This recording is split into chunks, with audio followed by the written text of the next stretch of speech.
All right, welcome to this episode of Monetizing Your Mental Capital. I'm your host, Will Christensen. This is sponsored by Seller Labs, which, in my opinion, and many others, is a fantastic tool that helps Amazon sellers automate different parts of their business and launch products and all of the above. Um, I got a super special guest here today, Andrei Minkov. And did I say that right? Is it Minkov or Minkov?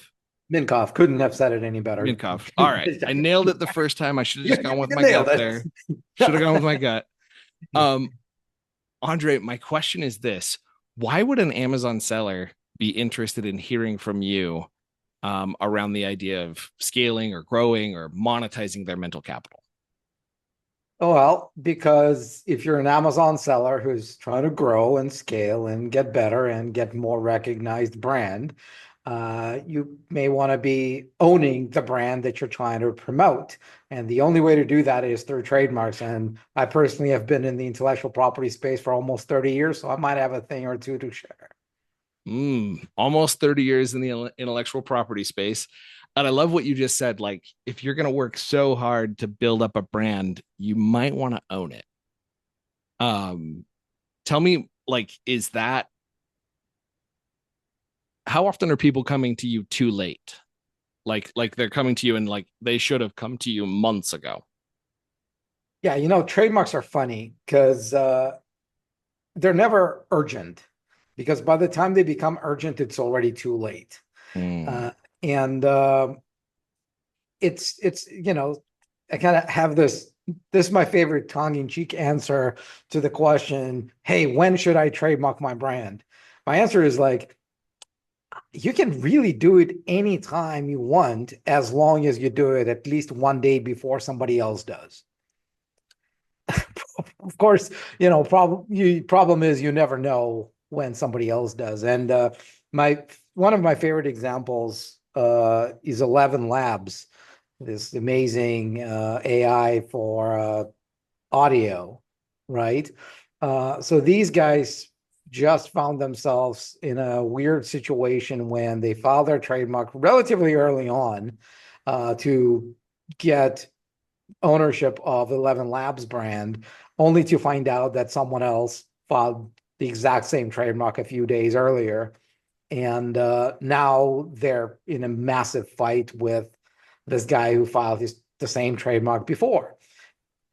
Completely avoidable, but now it's going to take a lot more time, a lot more money to get it done. So with with brand building, really, my point is, why would you spend a minute of your life or a dollar out of your pocket building a brand that's not yours? So my next question for you is this: when and based on what you just said, I think you would say do it first. I mean, No, okay, all right. Well, because I'm going to spend way more than a minute or a dollar building a brand if I don't do it first. Tell me how soon should you be digging into that? well, not every business activity is the same as building the brand. If you know that you have a brand that you want to build, then yes, get your Interesting. trademark right then and there. But if all you're doing is, just selling some gadgets under a name that you don't care about, that your customers don't care about, that nobody cares about, then it's not a brand worth It's not even a protecting. brand yet at that point. It's not, It's a name of something, but it's not. it's a There's placeholder, right? In fact, this is something I also like to say is that, without a trademark, it's not only that you don't own your brand, you don't have a brand, because a brand means your ability to spot a copycat and say, hey, you can't do this. This is mine. You have to stop. And if you don't have a legal right to make somebody stop using your brand to promote their products and their services, it's not a brand. It's a word that you like, or a phrase that you like, or an image that you like, that you want to be your brand. But it's just a wish. It's a dream, not okay. not So ownership. when does it go from all right, now that actually is no longer placeholder. Like I'm now like what's the threshold? Where where are you like, okay, it's time to go start protecting that? What are the signs that you should be digging into that? So I would say to basically ask yourself two questions. First question you ask yourself is, do you see yourself, if this whole thing is as successful as you hope it will be, right? So because trademarks really is about investing in your brand's future, not in your today. So the question you ask yourself is, assuming everything goes according to the plan or better, right? Mm, Do I see myself doing the same thing, selling the same type of products, the same type of services under this brand 2, 3 years from now? If the answer to that is no, you probably don't need a trademark, because mm. trademarking takes a long time. It takes about a year and a half in the US, takes about 4 years in Canada. So there's no reason in investing in an activity that by the time you get the result, you don't need it anymore, Interesting. right? So, So that's the first question. So assuming you say, yeah, I will be doing this if everything goes well 2, 3 years from now under the same brand. The second question you ask yourself is, okay, great. Again, assuming everything is just as rosy as you hope it to be 2, 3 years from now, do you think the brand that you picked is doing you any favors? Does it make mm, your cost of acquisition lower? Does it make your sales conversion higher? so Does this it? is actually fascinating. I own so dataautomation.com Yeah. is a brand that we built. Mhm. And when we built that brand, we were like I actually remember the day yeah, my copywriter came in and said, "Hey, I found this domain name, but it looks like it's not for sale from GoDaddy, but it seems to be available." And it was on the aftermarket thing. And we Yeah. paid like 2 grand for it. Um, I can't tell you the number of times I would tell people like, "Oh yeah, dateautomation.com," and they'd be like, "Oh, I've heard of you." And I was like, "No, you haven't, because we've only been around for 3 months." Right? Like there's it, but it was such a common thing. Now, from one perspective, we've looked into trademarking it a little bit, and it's going to be quite difficult because it's so generic in Yep. terms of like describing a process. Yep. But on the other perspective, like there was a serious leg up for having a .com that was so recognizable. Um, Yep. and it's almost too recognizable in some ways, because like you'll mix up the words, with other things because of how common or how spot on. Like I love when Yep. people walk up to me like, "So what do you guys do?" And I'll be like, "We automate data." Like it was it was pretty funny to dig in and talk that way. So I love what you said there. If you're going to be doing this in 2 to 3 years, it's probably under the same brand name, and that brand name is doing you some favors, meaning it's actually helping, and there's begun to become a network effect or a word of mouth effect associated with what's there. Then it's Yep. probably worth doing. What sort of budget do I need to be considering if I'm going to go dig into a trademark? 3K. 3K. Okay.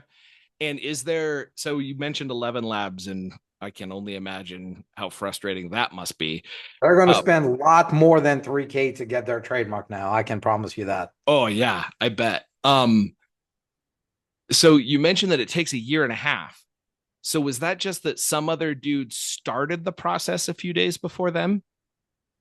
Yep. So So is the way this works, you file your application with USPTO if you're filing a US trademark, right? And it's an annoying but relatively simple process. A monkey can fill out the form and make some changes when is it it I'm sure there's disallows an you. application fee. There is an application fee that you pay to the government, which, by the way, is going up on January 18th of 2025. I don't know when this airs, but if this airs before a few more days before the USPTO fees go up. But so you pay the What government what fee. are they going to be? What's the fee going to be? So it goes from three. It's too complicated of a story, really. I don't think you want to spend time on this, but basically it almost doubles if you are willing to use their free form uh, goods and services description. Goes from 350 to 550 and so on. Interesting. Uh, So Andre, scenario I'm going to run past you here. So let's say okay. that I have a brand. I'm not sure it's going to be my long-term brand yet, Yep. but I'm making some money on it.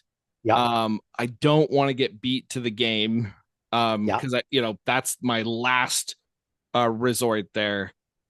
Would it be a bad idea for me to go spend the 550 and fill it out, not as well, as a monkey would do it using ChatGPT or whatever else, Yep. just so that the process was started, and then as the brand grows over time, then come back to you and like, can you edit it later? Or like is that even a Nope. good idea?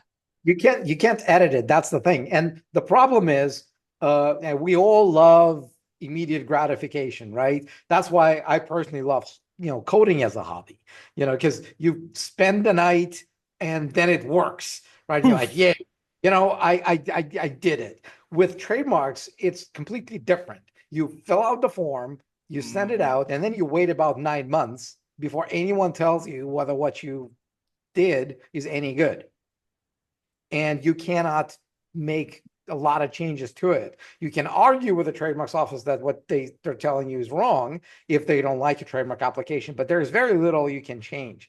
And that's the biggest problem. So there's two sides to your idea. Hey, why don't I just try it out with the cheapest possible way of filling out that form? I was going to say it's probably better than not doing it at all. On the other hand, it's true because there is a small chance that your trademark is going to go through and everything is going to be, easy. I'll say about 20% chance that, you doing it this that way it is going that to it get you your goes trademark. through. Okay. All That's right. about So that's about so that's about if you're 80. willing to roll the dice, a 1 in 5 chance Yeah. that it's going to go through, that The, might the be pro, worth doing. Yeah, the downside is not only that you will not get this trademark, 4 out of 5, in 80% of the cases. That's annoying, but it's not the most painful part. The Yeah. most painful part is that you could be trying to promote a brand that's actually someone else trademarked. Ooh. And or similar, because unlike domain names, so with .com, you have a perfect example, right? If you couldn't get dataautomation.com, you could have gotten dataautomation1.com for $8.99, right? And that's how you get around getting a domain name that's taken. With trademarks, it's different because with trademarks, they look at lookalikes, they look at sound alikes, they look at mean alikes, they look at translations, like all sorts of different things. And so Mm. a simple trademark search that you run usually is not going to show you what's actually out there. So the real risk is, nobody's going to go after you when you're a tiny Amazon seller that, has some gadget on Amazon. Yeah.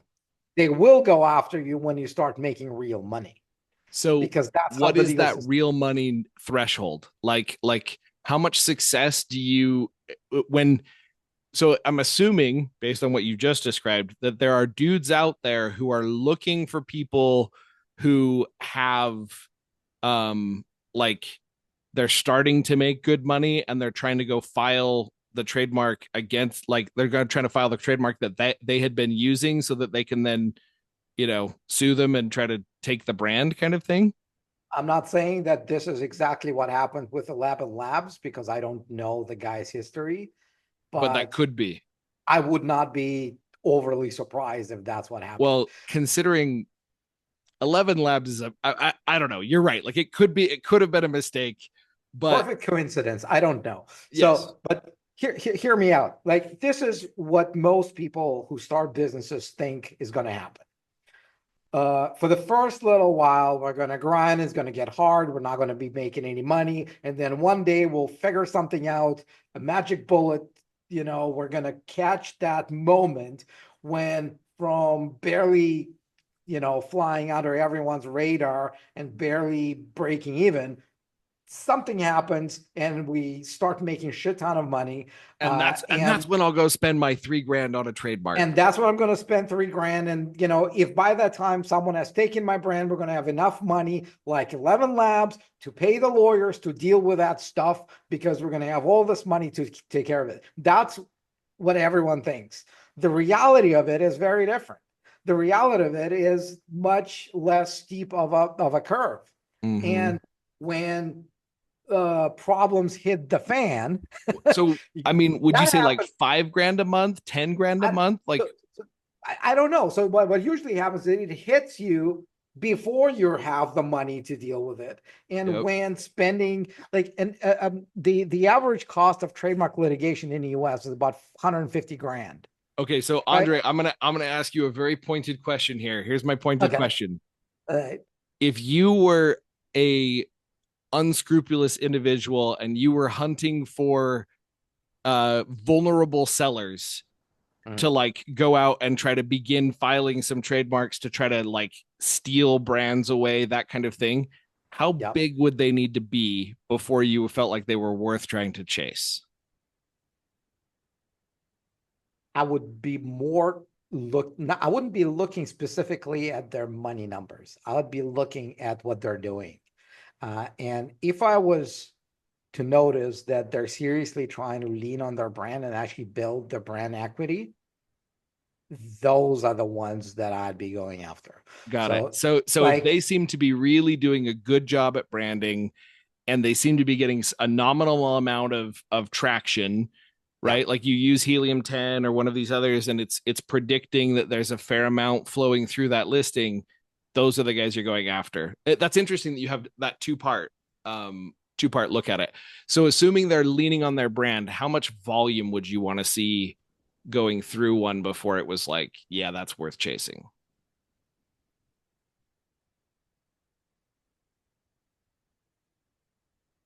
to me, it's more of a, what will they do if I go after them, right? Because it needs to be painful enough for them to want to buy it off of me. Oh, interesting. So I mean, at that rate, if I'm putting myself in the seller's shoes, I would need to have at least $5,000 a month in gross product, if not more, before it's going to be worth not being like, screw it, we're just changing the name, right? Because Yep. that's the real side of it. So you kind of have to ask yourself, like, if there's the question, if somebody came after me today and said, hey, guess what? I just filed a trademark for insert name of your brand. Yeah. Um, how angry would you be? And then after you got over the anger and you started looking at it more pragmatically and said, how hard would it actually be to just change this name? And if the answer is not that hard, it's not time to trademark. And the further you are in the game, the harder it gets. And the problem is, again, the further down the road you are, what they can do if someone trademarks the brand, other than you, and goes after you, they can go for all the profits you've made under their brand Oh. historically. So Because wait, when basically you their fill out position the is going to be, this is our trademark, and the only reason people were buying your gadgets from you is because you did it under our brand. Okay, so And they hold on a can second. legally ask the judge to give them all the profits you made while using their brand. Okay, so here's my next question for you. Holy crap, by the way, that's insane. When you fill out an application, so let's say you're filling out an application Hmm. and you um like do you type in there like this is how long I've been doing this and all of that kind of stuff? Because like if You do in the someone's US. Yeah. you do in the US, okay, so wouldn't the judge look at that application and be like, you guys are total liars because you obviously these guys like they've had this domain name since 2001, like you're totally just trademark shark people. Wouldn't he see that, or is that not? It's not as clean cut. That's a great question. So a trademark registration, that one piece of paper, uh, gives you what's called presumption of ownership and validity. It means that unless proven otherwise, this trademark is deemed to be valid, and the person named as the owner on that piece of paper is the owner of that trademark. So you better have Unless, some dang good evidence. But what yes, you're really saying is if you don't own the domain name right now for whatever brand you were there, like well, yes, but also, again, think about this. The average cost of trademark litigation in the US is 150 grand. If you're not willing to put up 150 grand, you're not going to get your story to the judge about how you were there first, because the judge doesn't care. All they see is the piece of paper. So unless you have the money to fight, which most people don't, what are mm, you going to do? mm, Right. okay, And so there's, like, to me, it's very simple math. Um, Getting it is much cheaper and risk free three than grand. not, Yeah. you know, and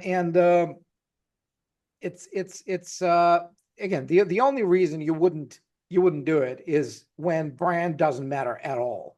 Well, And and it and that it I think what you've described to me is perfect. That the question of how difficult would it be, like if I changed my name today, would my sales go down? If the answer to that question is no, probably not time to trademark, right? Like Absolutely. like Yeah. like like you don't Maybe time to go back to the drawing board and come up with a better brand. it's trying Because to it's time to come up with something that actually would affect and add value to your overall structure. I like that. I like that. yeah. Okay, so shifting gears here. When's the first time, Andrei, you can remember monetizing your mental capital? Go way back in your mind. When's the first time you can remember? Think like lemonade stand as a kid, or when was the first time you can remember monetizing your mental capital? Um hmm. Okay, that's quite a shift in the gears. But I mean, look, the way I got into IP was because of my father, who was a famous composer in Russia. And well, I was still trying to figure out what I wanted to do with my life. I was going to law school and things like that. I didn't see myself as a lawyer. I didn't want to be a lawyer, right? But one day I came home from school and I saw he was furious. I'm like, what happened? He caught a radio station that took one of the songs that he wrote that I used to sing with him when I was like 10 years old on stage. And so radio station took that song, turned that into an ad for Samsung without his permission. And he basically, when he called them and told them that they couldn't do that, they told him to sit down, shut up, and be grateful that they were making his music even more popular. And he said, "Okay, great, I'll see you in court." Problem is, back in the day, that was 1996, right? Hence the almost 30 years. There were no lawyers in Russia who knew the modern copyright law, because Russia had just transitioned from the post-Soviet copyright law, which basically said that government owned everything, towards the new free market law. And he asked me to do it. And I took it to court, knowing absolutely nothing about copyrights back in the day. But Holy that was the crap. first time I realized that you can actually make money by owning, by writing a song, by writing a, shooting a video, writing a book, things like that. Unfortunately, my dad passed away, in 2012, but I'm still getting paid for licensing some of his works. But that was the first time I actually knew. Before that, I was making money translating some manuals for music equipment in Russia, because when they started bringing all that stuff in, um, Interesting. there were instruments, but nobody knew how to read English. So I picked a little niche back in the day, translating all that stuff in Russian. Funny enough, I just had a call last night from the guy who was my first. He owned the store. That was my first client doing that. By some weird happenstance, we reconnected. I just had a chat with him yesterday, I love it. and that's what I remembered. So, no So lemonade stands. no, None of that's perfect. What you stated there, that's perfect. So that. I want to ask this question now. Um, Imagining that you stepped into a coffee shop with a friend and the friend says, "Hey, Andrei, I'm doing like 4 or 5 grand a month right now. I got this little product on Amazon. I don't really know what I'm doing. It's my side gig. I'm looking for advice. Can you give me advice on any of the following?" And then he's going to ask you these different things. So we're imagining we're in this coffee shop. Okay. This is an old friend from college, right? So college or high school. So like really good old friend. Yep. Um, he says, "Do you have any experience with product launches, reviews, product listings, advertising, or preparing for scaling? Which one of those seems like something you might be able to help with?" Give me the list again. Product launches, reviews, product listings, advertising, or preparing for scaling? Uh, Probably preparing for scaling or advertising. Yeah. Advertising, preparing for scaling. Cool. So the next question he asks you is how should I advertise new products? How should I decide where to go? We've obviously, we're gonna imagine that he was there for this whole conversation. We're gonna pretend that he's me, and he's like, "I know when to trademark now. Like I've got an idea. Like, Okay. right now I'm calling this thing Flibberty Gibbet, and if I called it Flibberty Jobbet, nobody would care. They would still buy it. So I probably do need to go back to the drawing board and come up with a better brand name. So maybe that's the thing you'd tell me to do. I'm curious though, like in terms of preparing for scaling or advertising, what are common things that people that are new like me miss? Look, it's something that Alex Hermosi talks a lot about.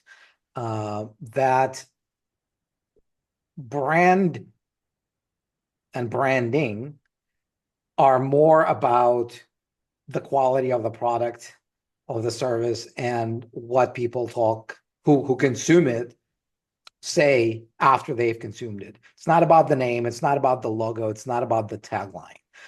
It's about that goodwill that an amazing product or an amazing service generates. So when you're doing the advertising, really what you're trying to do is to build up that goodwill that will make people want to get your stuff. When Steve Jobs came up with the name Apple for the company, you know, the name itself is not genius, right? It could have been any other freaking name. The reason it's worth billions of dollars today is because they happen to make stuff that half the planet wants to buy, right? And that's what makes Interesting. the brand valuable, not the name, not the design. Same thing with Nike. The reason the brand Nike is worth over 100 billion bucks is not because it's genius design that they, by the way, paid $35 to design, or the name. It's Wait, because, they only paid $35 to design the yeah, Nike they paid trademark. Oh my gosh. $35 to the designer who did the swoosh. Uh, so when somebody tells me, well, Wow. I did this, I drew this logo myself, who cares? It's valuable not because of its artistic qualities, it's valuable because of what it represents. So Yeah. focus on, and so to me, obviously when I say, hey, trademark your brand, it's oversimplification because you cannot trademark your brand. What you can trademark is the brand elements, is the symbols that represent the value of that brand, whether it's the name, the logo, the tagline, all of those are symbols, right? And if the brand itself is garbage, then doesn't matter how good the name is, right? You can come up with the cutest name, the smartest logo, but if you sell stuff that nobody wants to buy, the value of your brand is zero, Mm. right? And so it's both for scaling and advertising. You want to really get people to see, to want what you want, what you're trying to sell to them, right? And remember you so that they can come back. The function of the brand, mostly, especially in the early stages, is to make it easier for people to find you when somebody says, you know what, I saw this thing, this what was the name? Right? That's when you're starting out. That's the reason. Interesting. It's when you have built that brand, everyone remembers it. When I had my first kids and we were driving a lot. They couldn't speak much, but they could point out and say McDonald's or IKEA when we're Mm, passing by the signs. And that, to me, that's insane, right? They could barely say daddy, they could but barely they say could daddy, say, but they could say IKEA. Uh, right? so Andre, this is fascinating. Like what you're describing in terms of like we're gonna call this episode "What's in a Name," right? Like that's we're literally gonna call it "What's in a Name," when to trademark. Hmm. Um, I think you've given some amazing advice around how to consider some of these mistakes you make around naming. Um, my I want to shift gears again here. I'm going to ask you this question. If you could make a phone call back to Andre right before he's going into that trademark or the copyright trial you're calling him literally he's on his way into that trial. And we're going to assume that that version of Andre is actually mature enough to receive the advice that Andre now is calling with. What advice would you give him besides like buy Bitcoin? Like we've heard that one once or twice.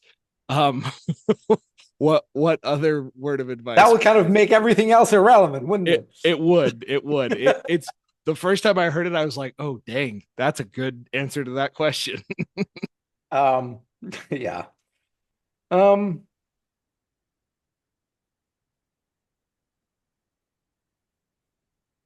I would say,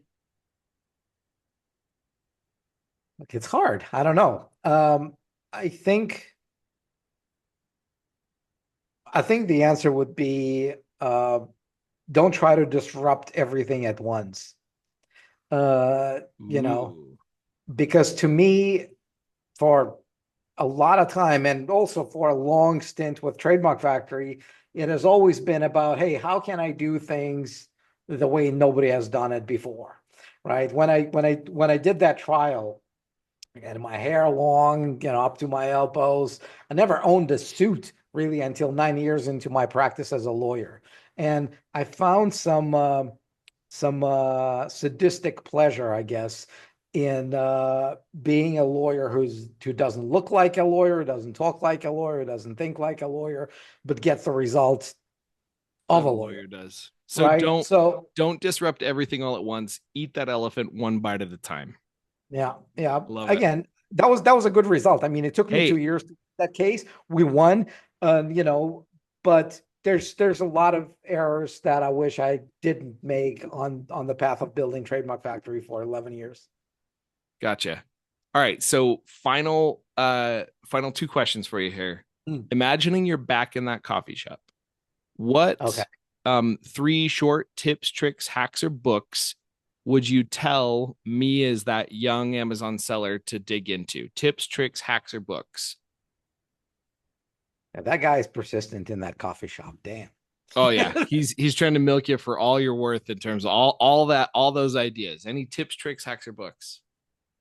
Um, the book, oh, there's so many of them.